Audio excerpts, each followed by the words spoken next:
Bazalwane, where were you when we were praying 3 hours straight up for a child that we thought was demon possessed?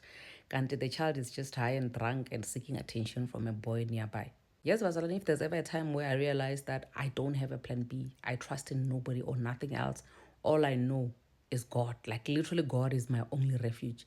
That day was my test of faith. After praying for that child for some time, Hibana, something like weed falls off her pocket. And then what's going on? We asked the kids around, do you know what this child was smoking? No, we don't know. Do you know what she was drinking?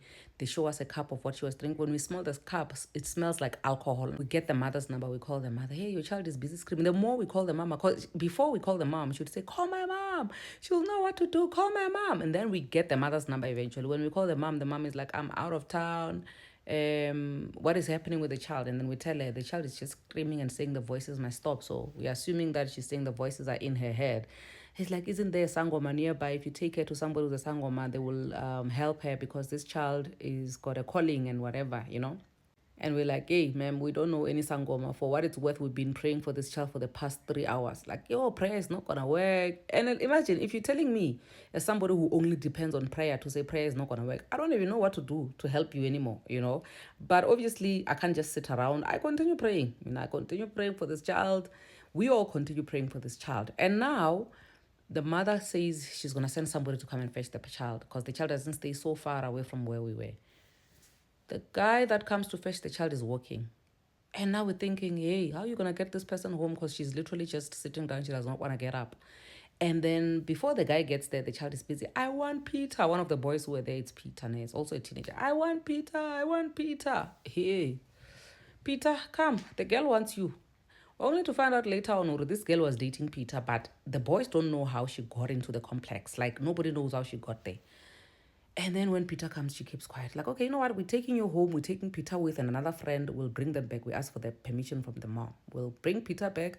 We just want to get this child home and Peter hopefully will help her stay calm.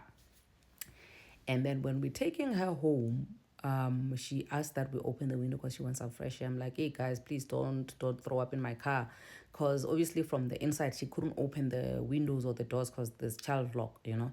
And then I opened the window for her, only to find that she's actually throwing things out of the window, the things she had with her, so that by the time we get home, there'll be no evidence. Okay, nah, guys, I just want to get this child home because all these prayers I've been praying, rebuking something which is not there. If I was praying for money, I'd be rich by now.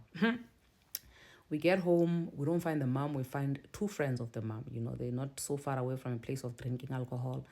And then those two friends that come there, the other one is apparently spiritually, you know, gifted, or they're in the same line of spirituality with the child and the mom. Like, nah, man, this child is not having any spiritual, like, trance episodes or anything like that. This child is just high and drunk, you know. And they're like, okay, it's fine. We don't mind or care at this point. We just want you guys to take your child and then we go back and do our thing. And while we're still sitting there, the mother comes. The mother, you don't even have to ask because the mother looks exactly like the child. She's holding a beer bottle in her hand. The mother is drunk as the child. Yeah, wena. Busy ngihleli, I'm sitting down there, I'm drinking my alcohol, you're gonna come here and disturb me, you're gonna do this. I'm like, yeah, but Tungati, this woman the whole time when she said that she was not around, she's not around because she's drinking, not because she's out of town. Aisha, I was so disappointed.